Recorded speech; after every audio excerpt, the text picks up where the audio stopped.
So a very warm welcome from the Business Forum to all our special guests. We're here for the Dan Cope Show. It's always special to welcome a member of the club to speak at the Business Forum, or indeed any forum. It's great to recognise the expertise that we have amongst us.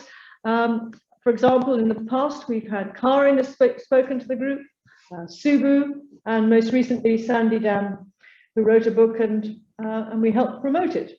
So it's always very good to welcome club members. The subject today is, let's see, what is it? It is data privacy. Data privacy. Just checking we're all right. We're at the right meeting. So it's to do with the rights and wrongs, the ethos, and also what the government is up to and how things might change. So I think without further ado, there'll be some questions later. If you want to ask any questions of Dan, as I'm sure you will, but it's very good of Dan. Actually, he's been a great supporter of the Business Forum, helping to host on many occasions, and he's really put himself out for us. And I know also for the lunch, Angela's lunch club as well. Thank you. That's very generous. So over to you, Dan. So Dan rather than Daniel. Either. I answer to most things. Thank you very much for that incredibly heartfelt and lovely welcome, Elizabeth. Good evening, everyone, and thank you for joining us. This evening, we do have a hybrid approach. So we are joined by our guests here in person, as well as on Zoom. So do bear with us if there are any technical glitches or evolving aspects. We will resolve them as we go along. This meeting is being recorded. It will be available 72 hours after the event on our YouTube channel. So do check that out afterwards. Throughout the presentation and at the end, there will be an opportunity to ask related questions. If you'd like to ask a question on Zoom, you can message directly the National Liberal Club account and you'll see the chat functionality at the bottom of your screen. Question authors will be called upon in most cases to read their question. However, if you feel uncomfortable to do so for any factor, whether that's because of the recording nature, do state that in your message and we can accommodate to that accordingly. Obviously, standard boilerplate here is obviously the purpose of this talk is for general purpose and education only. This does not constitute legal advice. I'd advise if you do need any specific or tailored information to get that from a trusted source. The views obviously expressed here by anyone and during questions are expressed of a personal nature and are not affiliated with any organisation or intended in any way to be malign to any group, organisation, company or any individual. So without further ado, my name is Daniel Cope. I am a thought leader in the subject matter of data privacy. I have around 10 years experience. I specialise in data management, legal and IT. I presently am in practice, however, have held numerous senior leadership positions, and I have the privilege and honour to be the President and Chairman of Prospect Trade Union for London and South East, Vice Chairman for the Royal Society of IT Data Management, and the esteemed pleasure to be the Vice Chairman for Defence and Security here at the National Liberal Club, and we are actually joined by the esteemed Chair, Noel, to my left. I'd like to just take a moment to welcome friends and family. Thank you for joining the call today, physically and virtually. It's lovely to have everyone, and we're actually to see people in person rather than just the 4x4 square on my computer screen. So today we'll be delving into the evolving world of data privacy and a landscape. Now, some of us might think, oh gosh, data privacy, that sounds boring. Where do I get the off button? Where do I get the mute? Well, in all honesty, it is an evolving area, and there are foreseen degradations that are coming with the broader changes from the government, which are going to have a vast natured impact to, in all honesty, in my opinion, the most vulnerable in our society. We will touch on today the global landscape, the changes that the government are proposing as part of their consultation released this month, and how it could be providing those impacts, and a few takeaways that we can look to undertake as individuals and corporations. Data is now one of the most important resources in the world. It fuels the global economy, it drives science and innovation, the powers and the technology we rely upon to work, shop, and connect with our friends and family. 65% of UK businesses handle some form of personal data. In 2017, The Economist wrote, "The world's most valuable resource is no longer oil, but data." We have seen this echoed time and time again by the regulatory environment and the nature of the necessary and proportionate actions to be taken for regulation. The ICO actually on the 15th of September, so right up to the minute, have released a totaling fines of £4,995,000 for breaches of the General Data Protection, UK Data Protection and the Data Protection Act of 2018.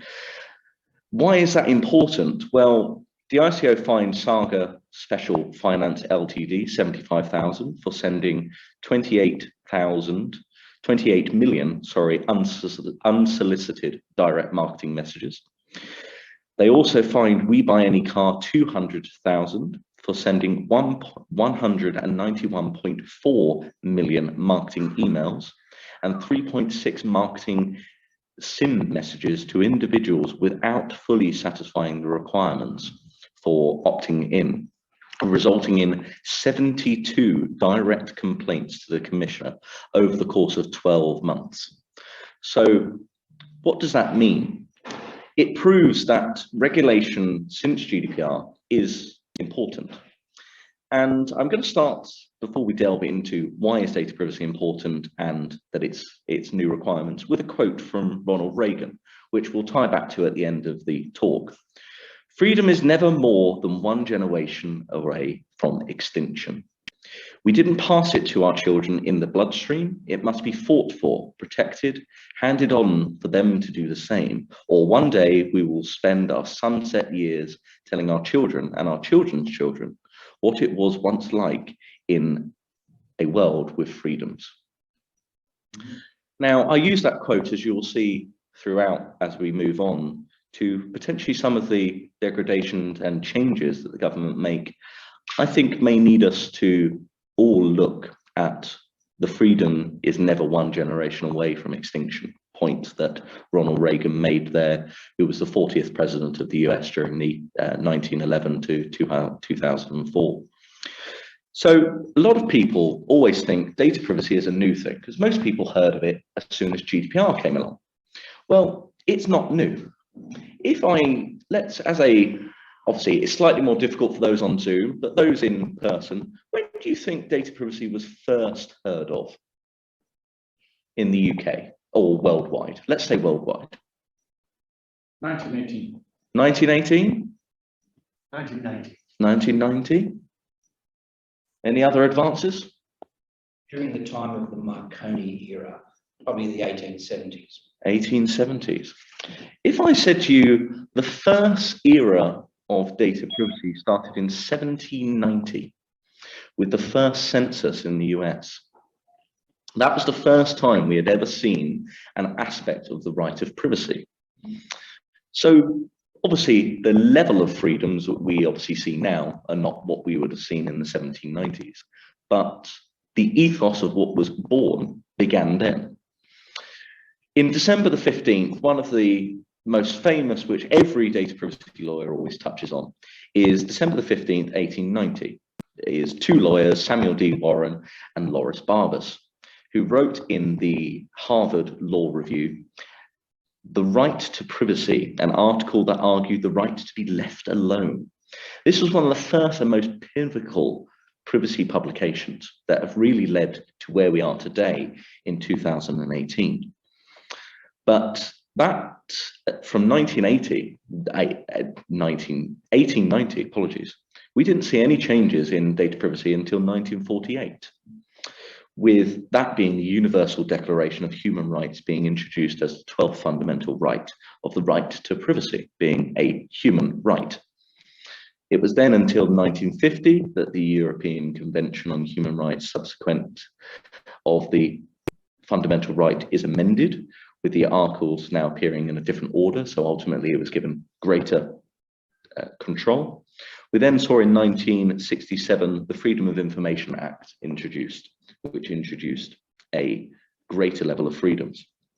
And we'll skip a few to now where the most up-to-date being 2018 from May, where we introduced the General Data Protection Regulation.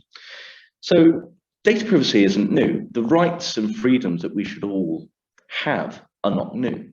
So why are we still having the same battle? Why are we still having to battle and seeing fines such as that from the Information Commissioner of organizations sending blatantly breaching the rules? They're very familiar with the rules, of 191.4 million marketing emails without ensuring satisfaction of the soft opt-in rules. So that leads us on to obviously GDPR and what changed from the 1998. Well, it introduced some fundamental principles. It introduced lawfulness, fairness, and transparency, or what you would fundamentally expect to be in any law which protects me, you, and everyone else on the call. It's also introduced the purpose of limitation, i.e. minimization. You can only use data for what you absolutely have to. Don't try and boil the ocean if you only need to boil a puddle. And others such as accuracy were also part of that, storage limitations. And one of the more important, which they also introduced, was accountability and integrity and confidentiality for security. And with GDPR, unlike the Data Protection Act of 1988, they removed the charge, which was £10 under the 1998 regulation, for individuals to access their personal data. So I'm sure many of us will be aware, and those that are not aware, you have a fundamental right to write to any organization, whether it is a government organization or a private organization. I will stress that security operatives like MI5 are exempt, so don't go right to MI5. MI5 will tell you to sod off in I'm sure the nicest possible way they could say. Beautifully written email. I'm sure that would be a beautifully written email. I'm sure it would be detailed. But ultimately, you have the right to write to any company, and within 1 calendar month, they will tell you exactly what information they hold on you. That was the original under 1998. There was a charge to do that, but GDPR and the regulatory bodies believe, why should you be charged to know what other people have on you? They're only the controller. You wouldn't charge somebody to go into their house if you were the housekeeper. So why should you be charged to know why somebody is processing your data? You're giving it to them. They don't own it. They are only the custodians. It also introduced a record of processing requirement, which was a new requirement, and I think actually pivotal, because it requires you to write down the processing activity that you're doing. So it enables the regulator to, on a sheet, go, right, you're doing X, Y, and Z, why? Prove to me why you're doing it. And it also introduced a breach reporting of 72 hours, which was obviously new introduced, meaning if you have a breach of the data privacy laws, which have fundamentally impact individuals, you have to tell your relevant regulator. Obviously here in the UK, that's the Information Commissioner's Office, currently headed by Elizabeth Denham. That's soon to be changing. Otherwise, you would be liable for up to a 2% annual global turnover fine. And if you have breached the fundamental principles, 4% of your annual global turnover. And it is of the mother brand, not of the sub-entity. So it does look at, even if you are an entity of this company, it will look at the annual global turnover, not just the turnover of one country, even if that was the country that was the fundamental breach. So obviously at the beginning, I touched on that the Department for Culture, Media and Sport, who are the department responsible for data privacy legislation. They are the department that appoints the Information Commissioner and oversee the Information Commission. However, they do have a level of independence. On the 10th of September, they released a consultation for the regimes that they are looking to introduce and reforms that they're looking to introduce. This aligns to their UK strategy of 10 priorities. Some of these include, and I do have the list of all of them if we would like them, is rolling out a world-class digital infrastructure, i.e. gigabit broadband and 5G is one of their top 10 strategic priorities. Building a tech-savvy nation, every adult to have a base level of digital and cyber skill. Keeping the UK safe and secure online. Online harm legislation will hold social media companies accountable for the safety of their users, which we have seen actually introduced, which actually, having read this and now seeing some of the things that have gone through the law, I'm pleased to say, actually, I think the government have done some of what they've promised. It must be a first. We've also seen they're fueling a new era of startups. And the particular point that they also looked at is unlocking the power of data. Data is driving force for the modern economy, and they're looking to remove barriers to responsible data sharing and usage. And they state, and I quote, "We aim to become the world's #1 data destination, an open and welcome secure environment where companies from all over the world can innovate, grow, and where data improves lives of people from the UK." On the surface, that sounds, I think, fairly admirable. But let's take a bit of a deeper dive what that actually means, because they've used that as their fundamental principle for their reforms. So what are some of their reforms? So, as I said, the data protection regime has released its consultation to subject matter experts, such as myself, who has written to Oliver, the Secretary, with some concerns and some positive vibes with what they're trying to do. And I do encourage everyone, even if you are not a subject matter expert, do send your view. You can send it as simply as an email or as a risk paper. It is open to anyone and everyone. Some of the positive changes, let's start with the positive, shall we? I think that's a good one. One of the changes they're wanting to introduce as part of the reforms to the UK data protection regulations is the consolidation of research-specific provisions. Now, data privacy in this country is split up between different layered, disparate areas of law. We have the General Data Protection Regulation from the European Union, which, as part of Brexit, we then introduced into UK law as the UK GDPR. We also have the Data Protection Act of 2018, which goes alongside that. We also have the, and I can never remember the full name of it, the E-Privacy Electronic Commission Regulation, known as PECA.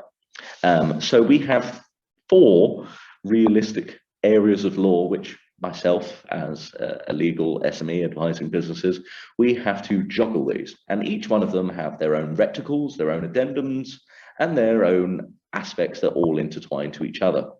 So you can excuse businesses, and I think some SMEs, for sometimes getting it wrong, and they do. Why? Because it's darn well complicated.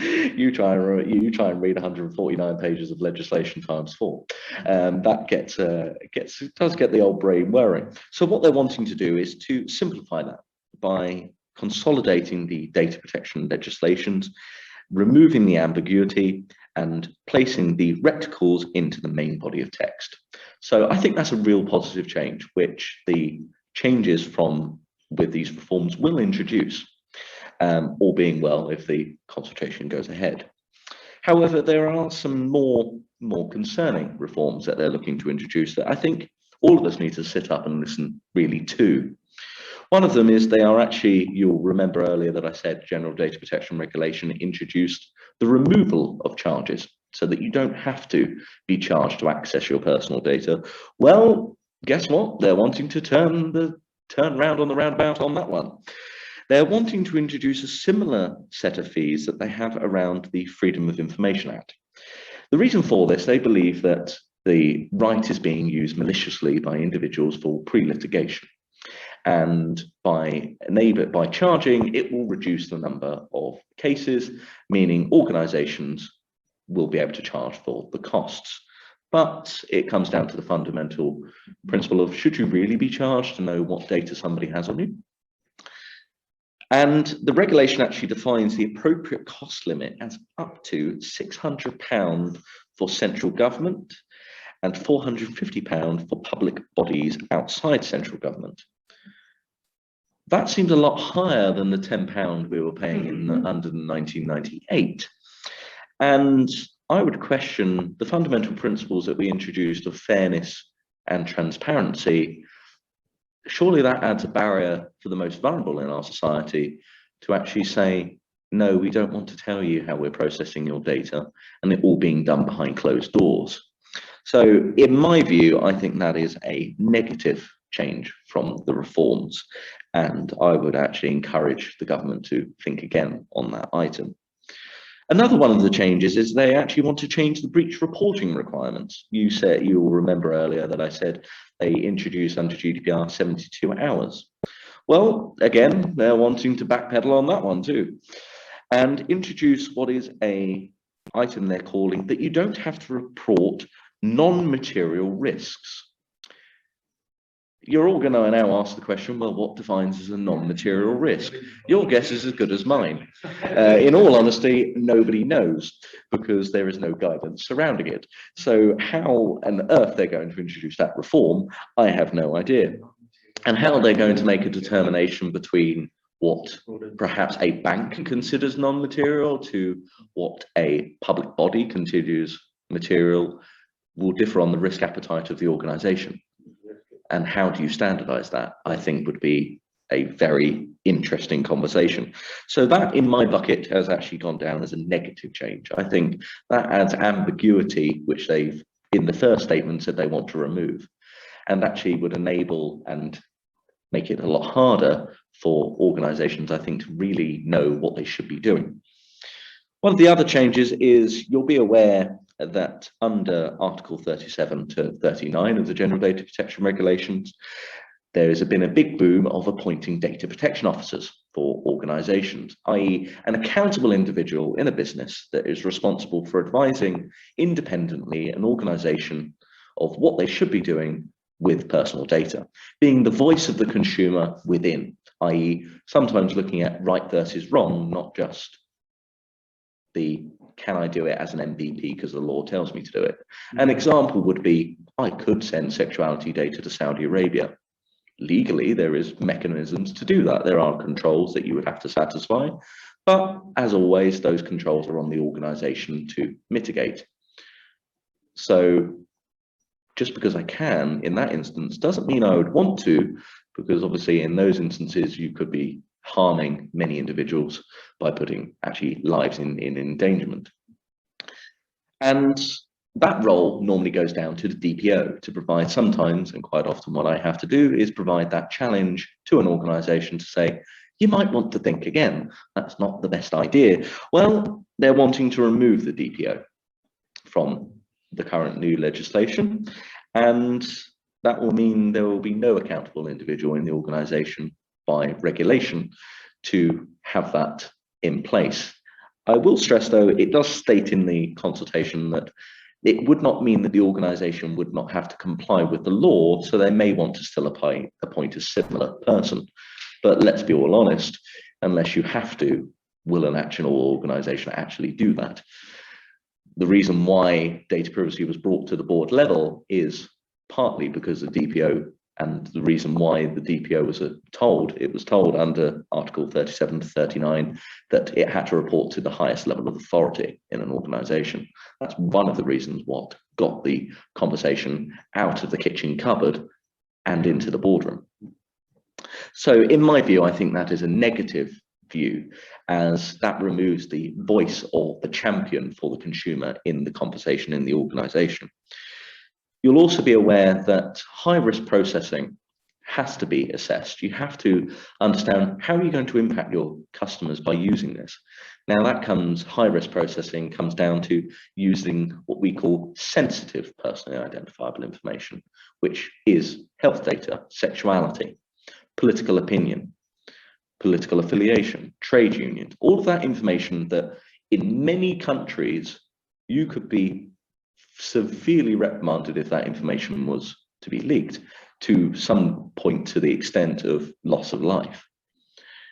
They are wanting to remove what is known as a data privacy impact assessment requirement, which is required around high-risk processing, which is from Article 35, to remove the mandatory nature of having to do that assessment, to stop an organization, so that an organization does not have to consider the ramifications of their approach. Again, I think that is a dangerous reform, in my opinion.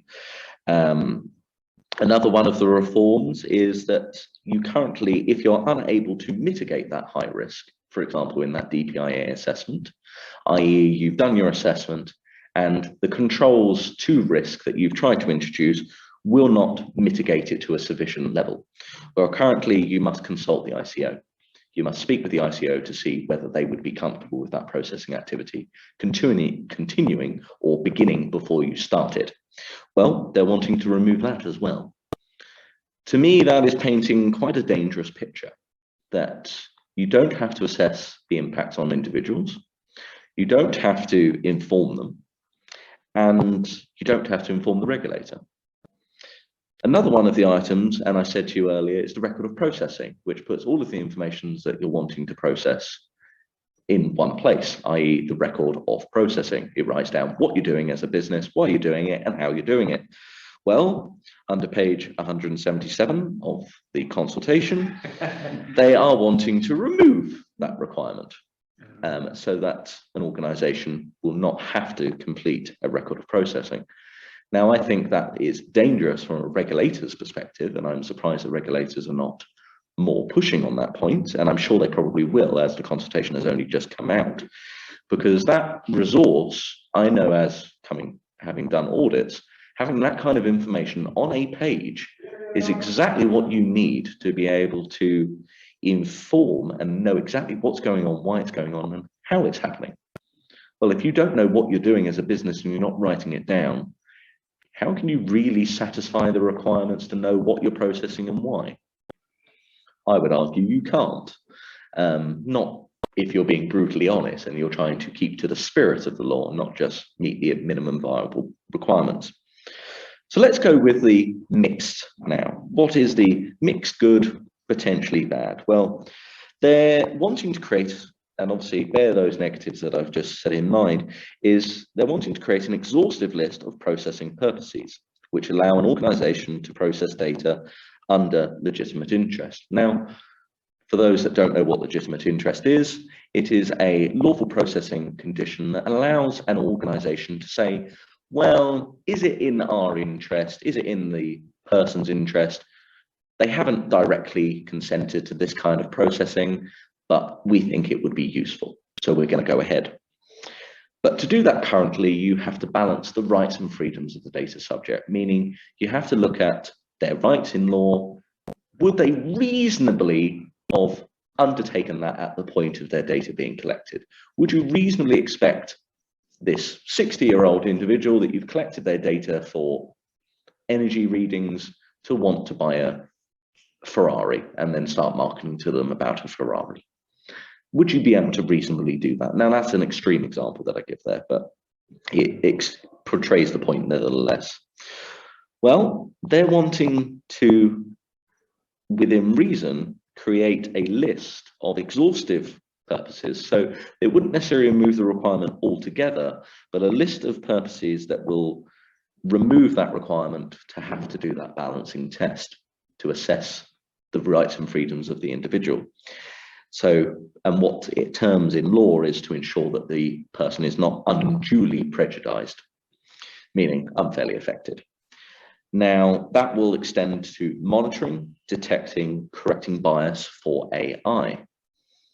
Now, tie that together with the next one, where they are wanting to remove the ability for you to be able to object to automated processing under certain circumstances. I think that's a dangerous mix. Why is that a dangerous mix? Well, you may remember last year, the A-level students and their results. They had their grades assessed using an artificial intelligence algorithm. Well, lo and behold, that artificial intelligence mechanism had unconscious bias baked into it, which by nature, I'm sure the organization and the government tried in every intent, but artificial intelligence, like us humans, whether we like it or not, there are biases. However, as a person, we are more likely to be able to keep that in check, whereas a computer can only obviously go by yes is no, no is no in this situation. And in that situation, obviously, many students, hundreds of thousands of students, we're not talking 10, 20 here, we're talking hundreds of thousands of students across the United Kingdom, had their grades remarked and significantly uplifted. Well, the reason why that was able to take place is under the General Data Protection Regulation, they have the right to object to automated processing, to have a human say, hey, I would like you to review that. Well, under the reforms, that would never have happened. If these laws as they stand right this second were introduced, those students would have had their futures, in my opinion, unfairly affected and would have missed out on university placements, and their futures could have been severely impacted completely unnecessarily because a computer got it wrong. So those are some of the changes that are being introduced. Now, obviously I referred to PECA earlier. They are also wanting to introduce a number of changes around cookies and the consents. You know, when you go on a website, you get that little pop-up at the bottom and it says, do you consent to this cookie? Well, a lot of people think they're really annoying, but if I change the word from cookie to embedded tracker on your computer, would you be so likely quickly to push, yes, I agree to these people tracking me however they like? I'm pretty sure if we actually termed it as a tracker rather than a cookie, more people would be conscious of actually pushing yes. And some of the cookies that we are seeing, to say they are intrusive, I think would be an understatement. For example, I won't name an organization, but one of the organizations we're familiar with that have been fined actually had a cookie that pretty much was perpetual and tracked you across every single website you would ever attend, including keystrokes and other things on your own personal computer. Now, you take that and harvest that and add that to everything else they know, that's fairly intrusive. So the government are wanting to get to grips. Many people are finding the cookie notices annoying, and I confess they are annoying, you know, but nevertheless important. And in my opinion, I would much rather have a little pop-up that's annoying for 10 seconds than have no control over where my data is going. So what are they wanting to do as part of these reforms? Well, you have analytics cookies. Many people will know you have essential cookies, you have marketing cookies, and quite often termed as analytic cookies. Well, currently you have to consent to analytic cookies. Analytic cookies are things that will track you across your history of your websites. Now, yes, you can go into your browser history and clear them. Yes, you can do that. But not everyone is as tech savvy to know exactly how to do that. I'm sure not everyone on our call would be able to know exactly in every browser how to clear a cookie and actually make sure it is actually cleared, because even sometimes when you clear it, it may not be fully cleared. You may need to actually go into your system, you may need to go into your computer registry and turn off telemarketing, turn off telepathy, i.e. marketing to your computer, etc. One good example is Windows 7. Windows actually, as part of their upgrade, introduced a telemetry functionality. So you may see when you click on that bottom left screen in your start bar and you've got that corner, you might see Candy Crush and all this kind of thing. You kind of go, I didn't install Candy Crush, where has this come from? Well, baked right into the operating system, requiring pretty much what I would call engineer knowledge, because you have to go into the registry and actually disable the registry key, which if you update your computer, Microsoft turn back on, so you have to keep redoing it. I know from fact, because I have to keep doing it. They actually have a functionality built into Windows where they partner with organizations and put the game on your computer because they think you might want to play with it. Well, can Microsoft categorically guarantee that the thing they're installing in your computer is safe? The answer is no. And that is actually part of their terms and conditions. So I would highly recommend you disable that. And there is a tool that, and excuse the colloquial name of it, but it's called Shut Up, sit there, shut up, pop up. And it is a Google Chrome extension you can run, and it will go through your entire computer and turn off. Last time I ran it, there was about 177 registry keys that it muted or deleted. So that's quite a few people spying on you unnecessarily. Again, what I would term intrusive. Another thing, so with those analytic cookies, what they're wanting to do, currently you have to consent to them. Well, yes, you guessed the threshold I was going down. They're wanting to make it so that you don't have to consent to that, and organizations can deploy those to your computer however they like without users' consent. They're also wanting to introduce a mechanism that they can store, collect, and use data from cookies without the consent of the individual for a whole range of purposes. This could include processing that is necessary for legitimate interests of the data controller. Well, they say that that is a limited purpose. I would question the term limited in that statement, when legitimate interest is the interest of the subject, and in the earlier reform that you no longer have to consider the rights and freedoms of the data subject when doing so. How much of a protection that actually is, I think, is very minimal.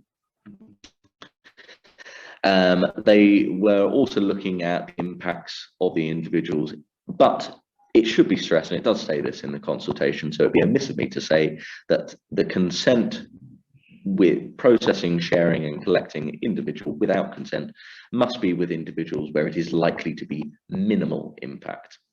However, I would question any personal information, how minimal is personal information when you can actually identify an individual.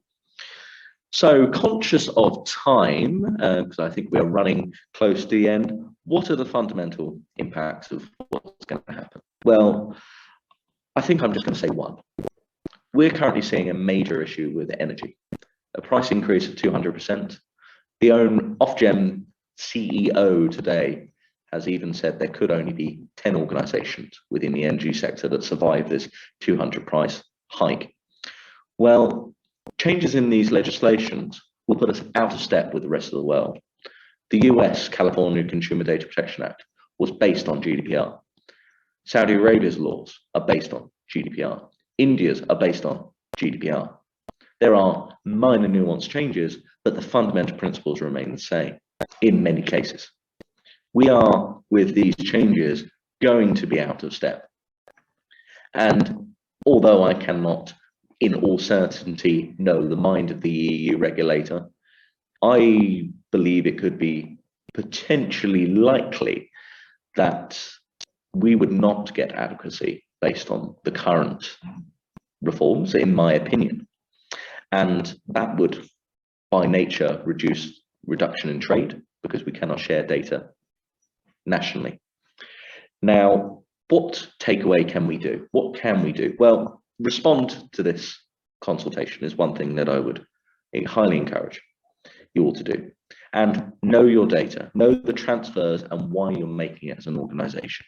We have seen this time and time again echoed by the regulations, by the enforcement. To take, for example, the Max Schrems case, which went all the way where Max Schrems, an Australian, took Facebook to court for sharing personal information with the US under the principle of national security. And when he went, well, why are you sharing my data when I'm not a US national to the US?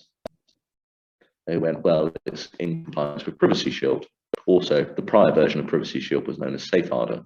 Well, it went all the way to the European Court of Justice, and the European Court of Justice went, we 100% agree with you, Privacy Shield is completely inadequate. It is scrapped, and not scrapped in 6 months' time now.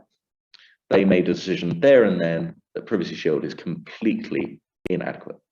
They also made an extension that data transfers are not sufficient in the way they're being managed, and that you need to include greater controls, one of which is knowing your transfers and how that happens. That's European Data Protection Board's guidance. Versus this, I would question that puts us in direct violation of that, in my professional opinion. So, a takeaway, I'm going to leave you with one question for you all to peruse. With the changes in the legislation, which have showcased today, plus, for example, the police and crime sentencing court bill, which is going through right now, which provides police more powers over the rights and freedoms of subjects, such as protesters, being able to imprison protesters without trial, along with an ever-increasing march of AI, which has been shown, the Google case from 2018, which had vast impacts on minority individuals, classifying individuals, particularly Black African-American women, as an animal. I encourage you to look at that, the Google case, Google algorithm. It's shown that the various impacts through case law in many instances show bias. With the changes in the law which are furthering AI, are we losing the fight? Are we losing our rights and freedoms? As stated by Ronald Reagan, freedom is never more than one generation away from extinction. Thank you. Thank you, Dan.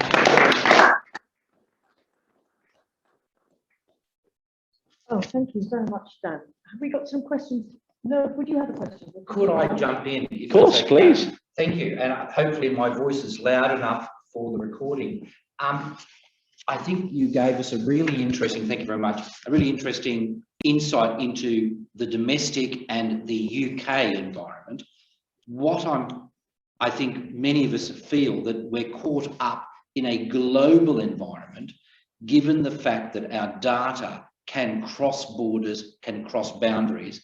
And I'm thinking also of hostile state action, like the People's Liberation Army 61398 unit in Shanghai, that in 2016 was bombarding Western societies with nearly 490 million toxic emails, and also communications to draw people into getting their data. Things have moved on since 2016, and they've got worse rather than better. So is it possible that we're losing sight that the greater risks are also beyond our boundaries, and it's not the company in the UK, but it's the hostile state that wants to know more about us? So is there another dimension which makes it even more complicated and more complex in this era? I think that's a very interesting and nuanced question. Obviously, across that breadth, where there are multiple different legislations, not just privacy, including information security, etc. Yes, there is definitely a global control that needs to be added there. There is obviously a mindfulness that data needs to be encrypted, and GDPR introduced really a fundamental change of privacy by design, meaning you should be looking at protecting data and securing data from design. Now, that's not going to be changing by the reforms, which I am pleased to say. So I'm hopeful that that will remain and will remain a big part of what people do. And I know diligence around that is a big part. And obviously, no organization wants to suffer incidences such as what I had to work with at Maersk, where we had a massive global enterprise cyber attack in June 2017. But it does beg the question, with the changes that we're wanting to introduce around artificial intelligence, where they're saying, and the UK strategy is saying, we want to unlock data. Yes, we need to make it simpler, but should that be really in a way where we are removing the rights and freedoms of individuals, assuming that people would be okay with something when they might not be, removing their right to have information clearly presented to them? I would say no. And actually, I think that plays directly into that global message of a more wider lens, that actually it could create a shadow and a cover for people to hide behind. Thank you. Thank you. Yes.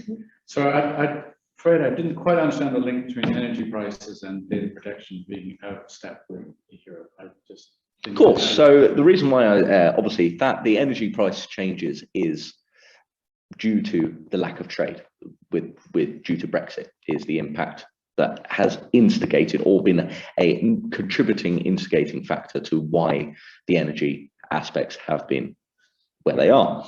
And the point that I make is these changes will put us further out of step with European data protection laws, and by nature could mean we can't share data nationally, internationally, and therefore meaning trade nationally will be So likely UK impacted. energy suppliers can share information with the French. The energy sector is one example, obviously, where we are seeing trade being affected. The general point I'm making is that general trade across, if we come out of step with the EU, is that trade across our country could be severely affected, like what we're seeing happening in the energy sector because of Brexit, could be a wider effect in many other instances if we can't share data internationally. Thank you. Can I give Sandy Dan a chance? Please. to Sandy, answer? yes. Is that right? Yeah. Sandy. Dan, good evening. Hello, Sandy, lovely to see you. Lovely to meet you. Actually, my question is ideally about just what you said. Perfect timing. Is now we are in a country which is free from the shackles of the European Union. Who will be the ultimate warrant of GDPR? It's going to be our Home Office. I mean, it's not that they tell us things which we don't believe or are untrustworthy, but who is the ultimate warrant of the GDPR for us here in the UK? So the ultimate arbiter is obviously the Supreme Court in England. They ultimately will make any required decisions from a legal perspective, but the guidelines and aspects like that come from the Information Commissioner's Office, currently chaired by Elizabeth Denham, which is part of the Department for Culture, Media and Sport. No idea why they put those three concoctions together. The only the only thing I can think of is that obviously is a quote from one of the ministers this week, is that obviously certain department bashing is a sport in itself. And the American saying the ICO person is about to change. Yes, so Elizabeth Denham, I believe her tenure is coming to an end, and the role was actually being advertised by the Public Appointments Commission a couple of months ago. I can tell you exactly what the role will earn: 200,000 a year, which is more than the Prime Minister, to give you an understanding. And the individual that is progressing through that currently, and I believe is currently in the final stages of the Parliamentary Select Committee's decisions. Sandy's come back. Could I just go back to that? When you said the responsibility lies in the Supreme Court, okay, but it means also that whatever the Supreme Court decides, the implementation on the execution should be happening at the government level, shouldn't it? Yes, ultimately, obviously, the court would not step into that policy frame. And obviously, where there is a gap, obviously, they can put a note of incompatibility. But it is obviously the government's nature to be able to say, yes, this needs to take place or this needs to happen. So hence, obviously, we will create a UK data protection law, which is obviously not new. We had it in 1980, 1998, 1984, etc. So it's not new for us to have our own privacy laws, which will be governed in this country within our own right. But I think it's incredibly important that those align to the global standard. And the global standard is GDPR. And GDPR does not includes some of the aspects that we're trying to remove, which, in my opinion, obviously, I have no crystal ball as the same as anyone else. I'm making a logical guess, but I think could put us out of step, meaning a adequacy decision made by the European Court, the European Union, would mean that without that, we couldn't share data as easily, which would then obviously increase costs for businesses to be able to share that data internationally. And by nature, where does that cost go if a business increases its costs? It goes straight back to the consumer. As we are seeing at the moment, as you have very well described it. Yeah. Right. Thank you, Sandy. The GDPR was only introduced, what, in 2018? May 2018. Yeah. And so now we're talking, and it was there to sort of protect the information rights of us as individuals and so on. And now we're talking about using proposed legislation, which seems to me, from what you've outlined, to be very repressive as to, for instance, your data can be processed without, and you would have to pay, you mentioned some amounts that one would have to pay, and so on and so forth. But what is the justification for this? What is the basis for, and where is this proposed legislation be published? I don't know. So the proposed legislation can be found on the Department for Culture, Media and Sports website. Literally, if you type in Google data, a new direction, it will come up. There is the consultation, and there is actually a PDF as well on the impact, their thoughts of why they're doing it, and the expected impacts. Having read it, I would question some of the thought process that they've gone through, whether they've explored it to a thorough enough extent. Obviously, they want to unlock data, they want to unlock trade. We are the second leading country in terms of data and analytics. And they obviously want to be the first, they want to be obviously a powerhouse for data. But I think that should not be at the expense of the rights and freedoms of people. And artificial intelligence is a moving space. Yes, cookie pop-ups are annoying.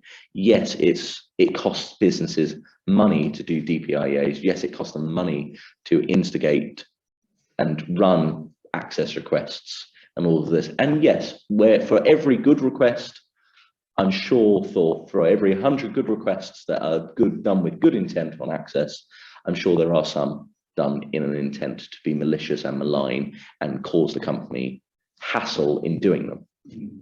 But just because it's a pain to do it doesn't mean we shouldn't. It's a pain to do criminal procedures for somebody being accused of a crime. Does that mean we should just lock people away without being judged by their peers? Obviously, that is a very extreme example, but it bows to the similar principle. Can I invite Isabel to ask her question, please? Yeah. Hi, thank you for your amazing speech. I have a few questions, and first question is about the necessity of vulnerability assessment. I understand that a lot of companies are kind of going down to ransomware these days, and as a person who works in a company that stores a lot of health data, we're quite concerned about potential ransomware that might attack and can access our database. What kind of process do you recommend to prevent this kind of situation? And my second question is, apparently due to pandemic, a lot of employees are quitting and they're stealing a lot of source code from the company. And some of the companies are now implementing a quite extensive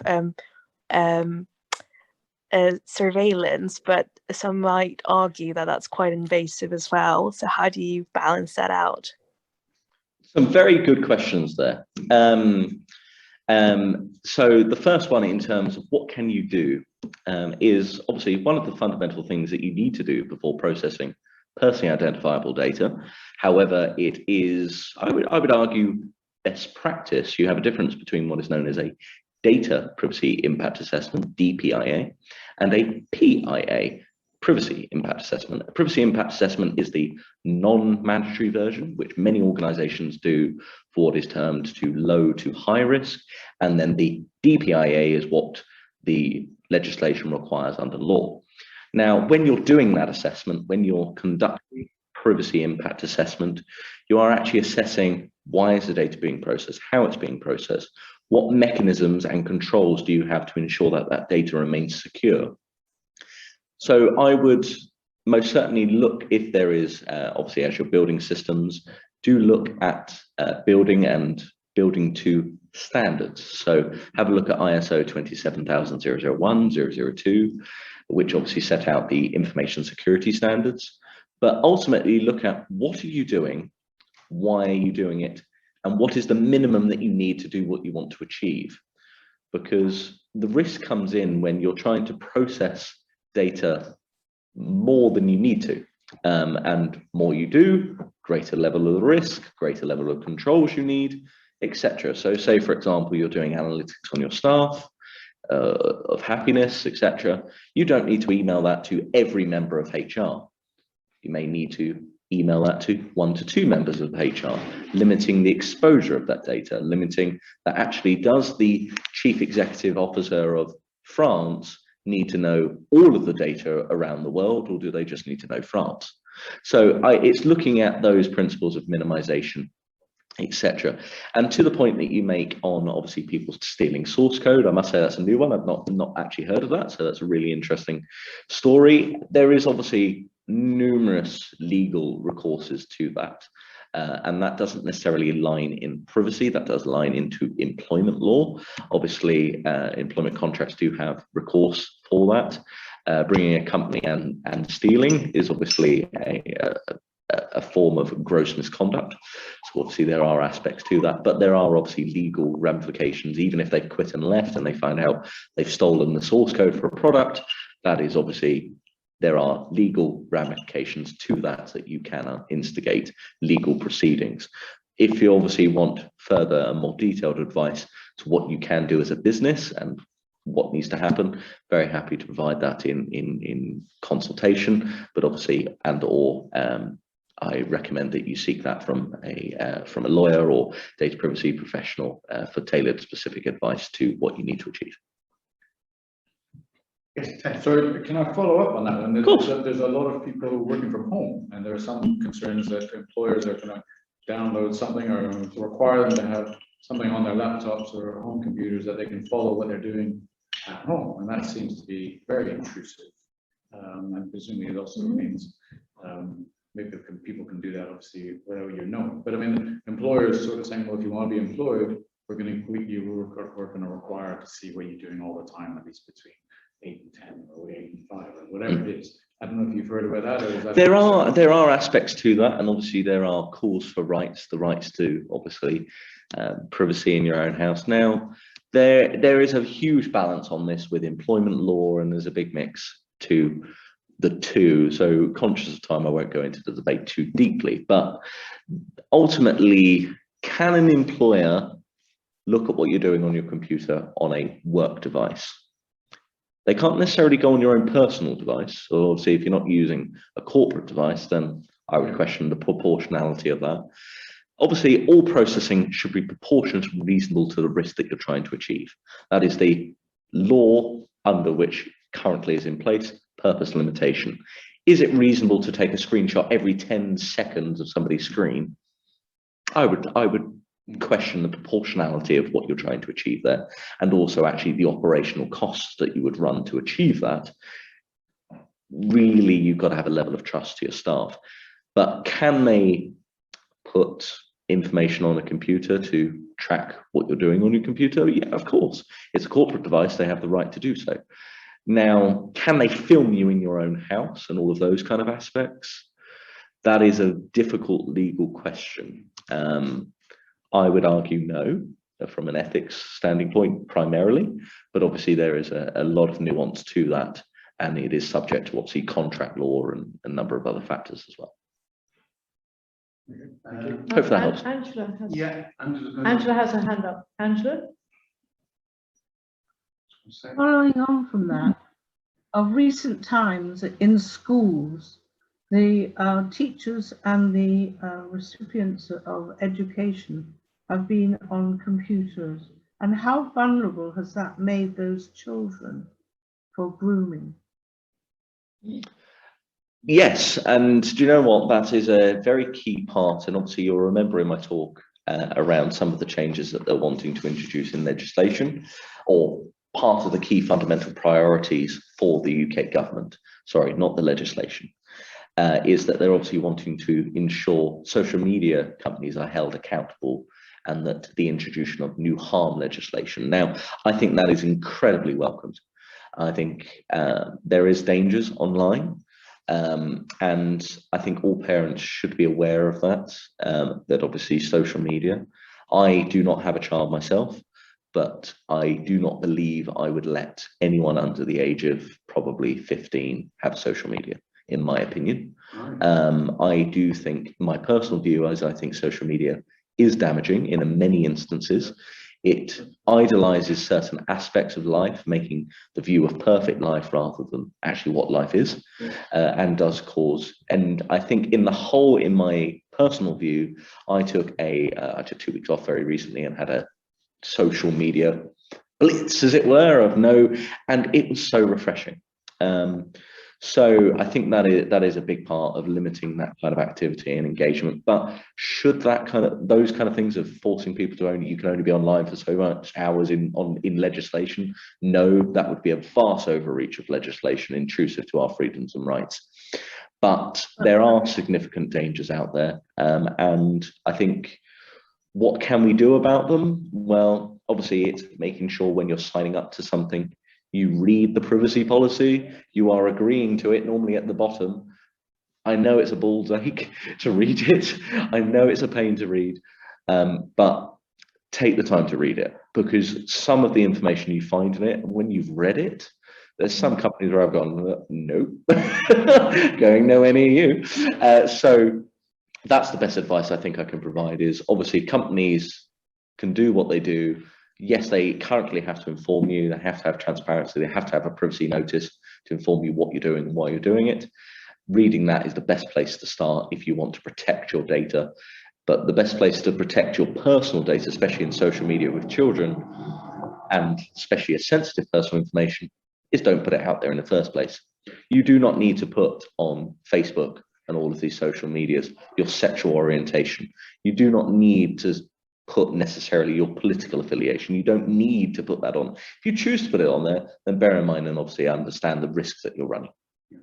Thank you. And Andrew, Can I just ask, has this, because some of the hate mail is anonymous, has this interaction between the schools having interaction with their pupils, has that increased the social media malevolence? Obviously, within the harm legislation, and I confess I have not read the harm legislation in-depthly, so I cannot provide a holistic answer within all faith to that question.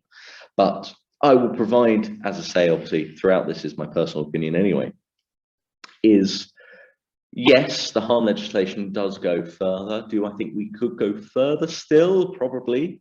But there is always a balance to be reached, that if you're choosing to be on these sites, that you understand there is a level of risk to being engaged in that kind of activity. Now, obviously, it is harmful for anonymization, and I'm sure we have all seen it. There are keyboard warriors that will say things online that would never say in person.